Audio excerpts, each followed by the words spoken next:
మనందరికీ అవిశ్వాసం అనేది ఎక్కడి నుండి వస్తుంది, ఎలా వస్తుంది, ఎప్పుడు వస్తుంది అంటే మనకున్న పరిస్థితులు బట్టి, మనకున్న సిచ్యుయేషన్స్ బట్టి, సమస్యను బట్టి, అసలు దేవుడు ఉన్నాడా, దేవుడు నిజంగా నా పక్షంగా ఉన్నాడా, అసలు దేవుడు ఉంటే ఎందుకు ఇట్లా ఉంది, అసలు దేవుడు చూస్తున్నాడా, ఆయన వింటున్నాడా, మా దుఃఖం ఆయనకు తెలుస్తుందా అని ఎంతో మంది ఎన్నో రకంగా ప్రశ్నిస్తూ ఉంటుంటాం మనం దేవుడిని. నిజంగా మన అందరి జీవితంలో, మనిషి జీవితంలో దేవుడి యొక్క మాట అందరి పట్ల ఒకేలాగా నెరవేర్చబడుతుందంట. నమ్మిన వారి పట్ల ఇంకా గొప్ప కార్యములు జరుగుతాయి. ఎందుకంటే యేసయ్య కూడా ఈ లోకంలో తన పరిచర్య మినిస్ట్రీ చేస్తున్న సమయంలో వారి యొక్క అవిశ్వాసంను చూసి అక్కడ యేసయ్య అద్భుతాలు, సూచన క్రియలు చేయకుండా ఏం చేశాడంట, పక్కకు వెళ్ళిపోయినాడంట. జస్ట్ అంటే అవిశ్వాసముతో ఉన్నవారు జీవితం ఎట్లా ఉంటదంట, చాలా కృంగిపోయిన స్థితిలో ఉండిపోతారు. ఇంకా అవిశ్వాసం అంటే ఏంటండి, ఇంకా దేవుడే లేడు అనడానికి మనము చూపిస్తున్నామని అర్థం. నీ ఆలోచన బట్టి, నీ తలంపులను బట్టి, నీ మాటలను బట్టి చూపించడమే అవిశ్వాసం. చాలా మంది ఎలా ఉండిపోతారంటే ఎట్లయితే అట్లా జరుగుతుంది,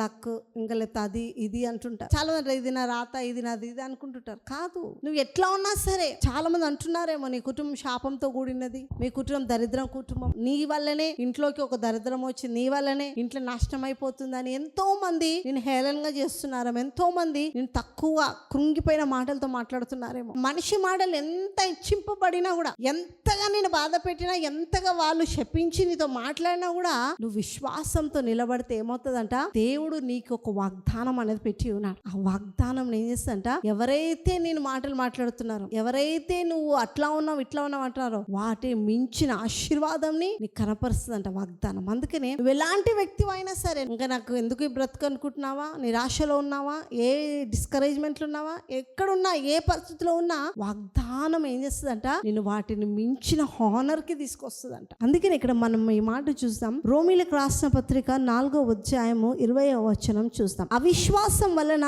దేవుని వాగ్దానం గూర్చి సందేహింపక, అంటే అవిశ్వాసము రానివ్వకుండా ఉన్నాడంట. ఎవరు? అబ్రహాము తన జీవితంలో. అవిశ్వాసం ఎంత భయంకరమైందంటే దేవుడిచ్చిన వాగ్దానంని కూడా నువ్వు పక్కన పెట్టేస్తావంట. ఓ, నేను చదివిన డిగ్రీ గ్రేట్, నేను చదివిన చదువులే గ్రేట్, మాకున్న ఆస్తే చాలు, ఇంకా ఎవరితో సహాయం అవసరం లేదు మాకు, నేను ఎవరినో తెలుసా, నేను ఏం చేస్తానో తెలుసా, నా హోదా ఏందో తెలుసా, అసలు నేను ఎవరో తెలుసా అంటుంటా. ఈ యొక్క మాటలు ఎవరు మాట్లాడతారంటండి, దేవుని నమ్మని వారు మాట్లాడతారు. అంటే అవిశ్వాసులు మాట్లాడతారు. చదువుని బట్టి డిపెండ్ అయ్యి చదివితేనే, ఉద్యోగం చేస్తేనే డబ్బులు వస్తాయి, ఆ డబ్బులతోనే జీవించాలి, అదే జీవితం అన్నవారు ఎవరంట, అవిశ్వాసులు. ఇక్కడ అవిశ్వాసము వలన దేవుని వాగ్దానం కూర్చి సందేహింపలేడంట. అసలు సందేహమే రాకుండా ఆయన ఏం చేశాడంటే విశ్వాసంలో నిలబడ్డాడంట. దేవుడి వాగ్దానంను చూసి. దేవుని వాగ్దానం ఎంత గొప్పదో తెలుసండి. నువ్వు ఎంత కృంగిపోయినా, ఎంత నాశనం అయిపోయినా, ఎంత జీరో పొజిషన్ కి నువ్వు వచ్చినా వాగ్దానం ఏం చేస్తాడంట, నిన్ను పైకి లేవనెత్తుతుంది. అది ఎందుకంటే అది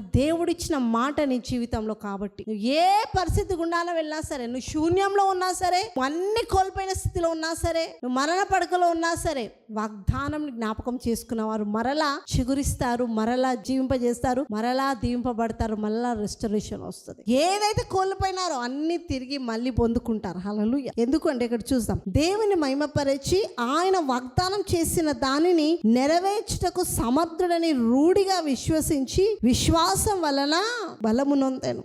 దేనిని బట్టి బలం పొందుకున్నాడంట, విశ్వాసం. ఈ విశ్వాసం ఎట్లా వస్తుంది? నువ్వు దేవునితో కలిగిన సంబంధం బట్టే విశ్వాసం వస్తుంది. మనుషులమైన మనము దేవునితో ఎంతగా సంబంధం ఉంటామో, ఎంతగా దగ్గర అవుతామో అంత విశ్వాసం మనలో వస్తుంది. ఆ విశ్వాసంతో ఉన్న వ్యక్తి అంటే ఆ వ్యక్తికి దేవునితో సంబంధం ఉండని వ్యక్తే ఆ విశ్వాసంలో బ్రతుకుతాడు. నీకు విశ్వాసం పెరగాలి, విశ్వాసంలో జీవించాలి అని అనుకుంటే నువ్వు 100% everyday, morning, afternoon, evening, or else morning or night దేవునితో సమయం గడపాలి. అప్పుడు ఏమొస్తుందంట, నీలో బలం వస్తుందంట. అందుకని ఇక్కడ దేవుని మహిమపరిచి ఆయన వాగ్దానం చేసిన దానిని నెరవేర్చుటకు సమర్థుడు అంట.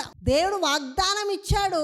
ఆ వాగ్దానం ఎట్లా ఉందంట, అబ్రహాం జీవితంలో మ్యాచ్ లెస్ ఉందంట. అంటే సరిపోవట్లేదు. ఆయనకున్న ఏజ్ ప్రకారంగా గాని, ఆయనకున్న జీవిత స్టైల్ ని బట్టి గాని వాక్యం ఏందంట, మ్యాచ్ లేదంట వాగ్దానం. ఎందుకంటే ఆయన వయసు అయిపోతుంది, శారా వయసు అయిపోతుంది, వాళ్ళిద్దరు పిల్లలు కానీ వయసు దాటిపోయింది.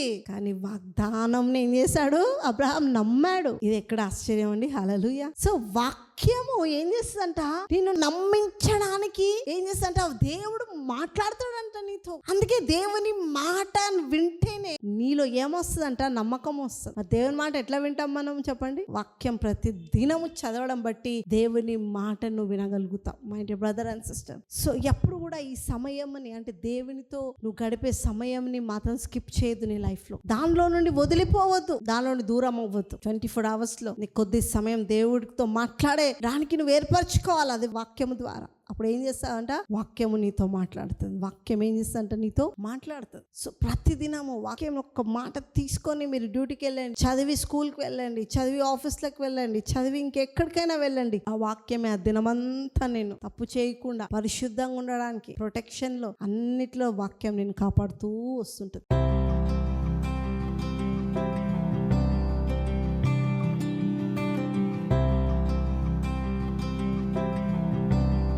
నజరేయుడైన యేసయ్య పరిశుద్ధుడా, నువ్వు వాగ్దానం ఇచ్చిన దేవుడు, నమ్మదగిన దేవుడు అనడానికి ప్రభా, ఈ బిడ్డలు నీ పట్ల చూపుతున్న నమ్మకం, విశ్వాసం ఈ రోజు నుండి ప్రభా, విశ్వాసంలో ఎక్కువ జీవించబడుదురు గాక దేవా. ఎక్కడైతే పడిపోయినారో, ఎక్కడైతే ప్రభా కృంగిపోతున్నారో, ఎక్కడైతే నాశనం అయిపోయినామో, ఇంకా మా జీవిత బ్రతుకులో ఏదీ లేదు అనుకుంటున్నారో, ఇప్పుడే వీరి జీవితాలు చిగురింపబడును గాక. నజరేయుడైన యేసయ్య, నీ పరిశుద్ధాత్మ సన్నిధి ద్వారా మీరు అడిగిన ప్రతివి అన్ని యేసయ్య నీ నామం మహిమార్థమే నెరవేర్చమని ప్రార్థిస్తాం. నా దేవుడు ఉన్న వాటిని లేని వాటిగా చేసే దేవుడు, ఆయన నమ్మదగిన దేవుడు అని ప్రభా అబ్రహాం విశ్వసించినాడు. యేసయ్య తన జీవితంలో నువ్వు వాగ్దానం ఇచ్చిన దేవుడుగా ప్రభా, వారి జీవితంలో ఫలభరితంగా అబ్రహాం ఆశీర్వాదం ఇచ్చినావు దేవా. ఈ రోజు అబ్రహాం దేవుడుగా, ఇస్సాకు దేవుడుగా మేము అడుగుతున్నాం యేసయ్య. ముఖ్యంగా ఈ బిడ్డల పక్షంగా నేను అడుగుతుండగా కార్యం ఇచ్చేయండి యేసయ్య. నువ్వు పిలిస్తే పలికే దేవుడు కనుక ప్రభా, ఈ రోజు నుండి ఏ బిడ్డ అయితే నీ నామమున మొరపెడతారో ఆ బిడ్డ యొక్క స్వరములు మీరు విని ఆలకించి అందరికీ ప్రభా దీవెనకరమైన ఆశీర్వాదాలుగా ప్రభా, సాక్షులుగా అందరిని మీరు లేవనెత్తమని నజరేయుడైన యేసయ్య నీ కృప కలిగిన నామమున ప్రార్థిస్తున్నాం తండ్రి. ఆమేన్ అండ్ ఆమేన్.